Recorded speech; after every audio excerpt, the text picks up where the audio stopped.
प्रयत्न किया था, तो उन लोगों को पार्टी की तरफ से सम्मानित किया गया। क्या देश के मीटिंग का राष्ट्रीय प्रवक्ता भी आए थे? इसमें शदाब चौहान साहब भी तशरीफ लाए, जो वो हमारे प्रदेश सचिव भी हैं, हमारे प्रवक्ता भी, आप टीवी चैनल पर उनको देखते हैं, तो उन्होंने भी अपनी बात रखी है।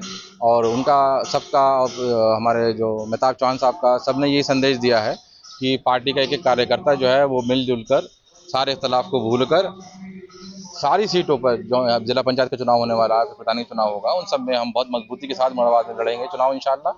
और उन्होंने पार्टी की समीक्षा भी करी है और सम्मान समारोह में उन्होंने शिरकत भी करी है। अभी विधानसभा चुनाव का करने को सलाह जाएगा इस समय। देखिए, ये तो उन लोगों ने तय करना है जिन्होंने मुख्यमंत्री बनना है। ये वो लोग तय करें कि उन्होंने मुख्यमंत्री बनना है कि नहीं बनना। उन्होंने मुख्यमंत्री बनना होगा तो वो MIM के साथ, ओवैसी साहब के साथ, प्रदेश अध्यक्ष जनाब शौकत अली साहब के साथ बातचीत करेंगे। उन्होंने मुख्यमंत्री नहीं बनना है, सिर्फ हवा हवाई फायर करने हैं, जैसे 2022 में करा था। इस सरकार बनने वाली है, सरकार बनने वाली है, हुआ कुछ भी नहीं, हुआ कुछ भी नहीं। राहुल गांधी के जो इलेक्शन कमीशन के आरोप लगाया है वोट चोरी को लेकर, उसका समर्थन इम्तियाज हमने भी किया है, किस वजह से? देखिए, जो वोट का मैटर है वो तो देखिए गलत ही है। गलत किस वजह से है? क्योंकि इसकी जिम्मेदारी इलेक्शन कमीशन की है। अगर इलेक्शन कमीशन जो है वो पूरी तरीके से ट्रांसपेरेंट नहीं रहेगा, और जैसे वो विपक्ष जो है वो डिजिटल उसके मांग रहा है रिकॉर्ड्स, वो क्यों नहीं दिए जा रहे? और एक एक घर में 80-80 लोग होंगे तो सवालात तो इलेक्शन कमीशन पे खड़े होंगे ही। और ये भी सवालात होंगे कि इलेक्शन कमीशन जो है वो कहीं ना कहीं बीजेपी की कठपुतली बन गया शायद। तो इलेक्शन कमीशन को अपनी मजबूती के साथ जवाब देना चाहिए सारे के सारे। वो कानूनी बात कर रहे हैं, आप कानूनी बात करिए, लेकिन आप जनता को संतुष्ट तो करिए। जनता के अंदर ये बात है कि या तो EVM में गड़बड़ है या इलेक्शन कमीशन में गड़बड़ है या क्या गड़बड़ है, तो लोगों में एक असंतुष्टि है, तो उसको दूर करना इलेक्शन कमीशन का काम है। मुरादाबाद MIM की कैडर कार्यक्रम के लिए आना हुआ है, क्योंकि MIM उत्तर प्रदेश में शौकत साहब के नेतृत्व में पूरे प्रदेश भर में कैडर कार्यक्रम चला रही है और जनहित के मुद्दों को कैसे उठाना है, कैसे जो जनता का प्रेम है जो लगातार ओवैसी साहब के प्रति बढ़ता जा रहा है, लोगों के बीच में जाना, उनके मुद्दे उठाना, उनकी बात करना, ये कार्य MIM कर रही है।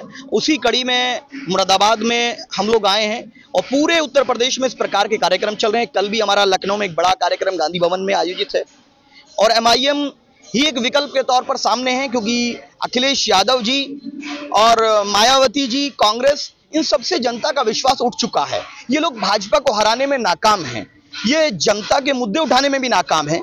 ये अदर बैकवर्ड क्लास, मुसलमान और तमाम लोगों की बात करने से इनको शर्म आने लगी है। इसलिए जनता एक विकल्प के तौर पर MIM को देख रही है। राहुल गांधी ने वोट चोरी MIM दोबारा जो तहरीर दी गई थी, और जिलों में इस तरह की तहरीर और इस तरह की बात क्यों नहीं हुई? देखिए, जब माननीय सांसद महोदया के प्रति किसी ने अभद्र भाषा का प्रयोग किया तो हमारे नेताओं ने, मुरादाबाद की टीम ने उसके खिलाफ तहरीर दी, प्रदर्शन भी किया कई जगह। लेकिन अफसोस ये होता है कि जिस पार्टी की वो सांसद है, उस पार्टी के राष्ट्रीय अध्यक्ष अखिलेश यादव जी एक शब्द नहीं बोलते हैं। जब उनकी पत्नी के लिए ऐसी भाषा का इस्तेमाल किया गया, उनको पसंद नहीं आया, तो आप थप्पड़ लगवाना शुरू कर देते हैं। कहां चले गई आपकी ताकत? योगेश राणा कौन है ये, जो भी नाम उसका है, कहां चले गया ऑपरेशन लंगड़ा जो उत्तर प्रदेश की पुलिस चला रही है? तो ये सब विषय हैं कि जब बात हमारी बेटियों की सुरक्षा की आएगी, उनके सम्मान की बात आएगी, तो अखिलेश यादव जी जब अपनी पार्टी की सांसद महोदया के सम्मान में 2 शब्द नहीं बोल सकते, तो आम बेटियों के लिए क्या बोलेंगे? ये बड़ी विडंबना है। लेकिन हमारे लिए उत्तर प्रदेश के अंदर कहीं भी बेटियों के साथ अत्याचार होगा, उनका अपमान होगा, हम बिना जाति धर्म देखे हुए उनके अधिकारों के लिए, उनके सम्मान के लिए बात करेंगे। राहुल गांधी के वोट चोरी वाले बयान देखिए, चुनाव आयोग को उस विषय में क्लैरिफिकेशन देना चाहिए। जनता के मन में चुनाव आयोग के प्रति विश्वास होना चाहिए।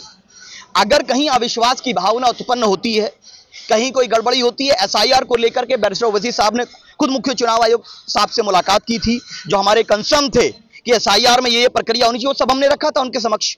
इसीलिए हम चाहते हैं कि चुनाव फ्री एंड फेयर हो।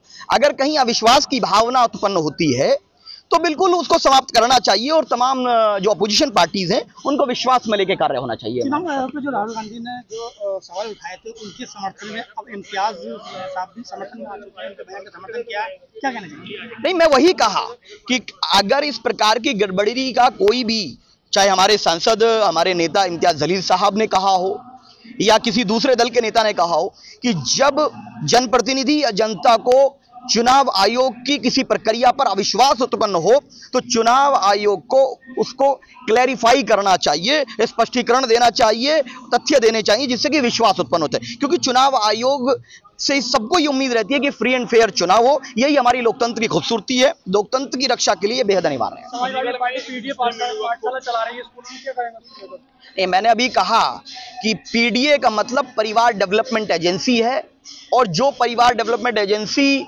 जनता का जिससे मोह भंग हो चुका है, एक नया फॉर्मूला लेकर आए। पी से पिछड़ा बोलते हैं, डी से दलित बोलते हैं, लेकिन ए से कभी अगड़ा, कभी अल्पसंख्यक, कभी आदि आबादी। जिस 20% समाज का वो वोट लेते आए उनका एक शब्द नहीं बोलते।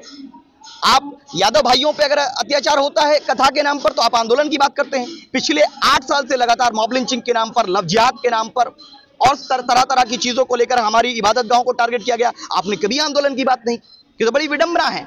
और अखिलेश यादव जी के इस जाल में उत्तर प्रदेश की जनता फंसने वाली नहीं है।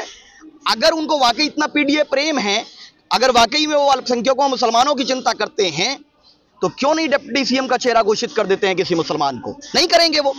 उनको सिर्फ और सिर्फ हमारे वोट से मतलब है, उनको हमारे अधिकारों से मतलब नहीं है, हमारे हितों से मतलब नहीं है, ना हमारे हितों की बात करना चाहते हैं। यूपी में कानून व्यवस्था की बात करते हैं योगी आदित्यनाथ। अभी आज आगरा में युवक को उसने होटल में जाके मारा है, एक महिला के साथ होटल में थे, हिंदू संगठन के लोगों ने मारा। क्या कुछ कहेंगे इस पूरी घटना? नहीं, इस प्रकार की घटनाएं पहले भी सामने आई हैं और हमने तभी भी कहा था कि कानून व्यवस्था का काम तो प्रशासन का है ना। ये गुंडे कब से चेक करने लगे? किसने अधिकार दिया? क्या उन पर भी आप एनएसए के तहत कार्रवाई करने वाले हैं? और जो भी कानूनी प्रक्रिया है उसको अपनाया जा सकता था, लेकिन इस प्रकार के गुंडे लगातार इस प्रकार की हद कर रहे हैं। या तो ऐसे गुंडों से जो सत्ताधारी दल है उसको लाभ पहुंचता है, या क्या कारण है मैं नहीं जानता, लेकिन ये बात स्पष्ट है कि जो कार्य कृत्य किया जा रहा है, जो गुंडे कांवड़ यात्रा के दौरान कानून को हाथ में लेकर चेक करने चले जाते हैं या आगरा में होटल चले जाते हैं, ये इन पे जांच होनी चाहिए कि इनका कहां लिंक है, ये कैसे देश के खिलाफ काम कर रहे हैं।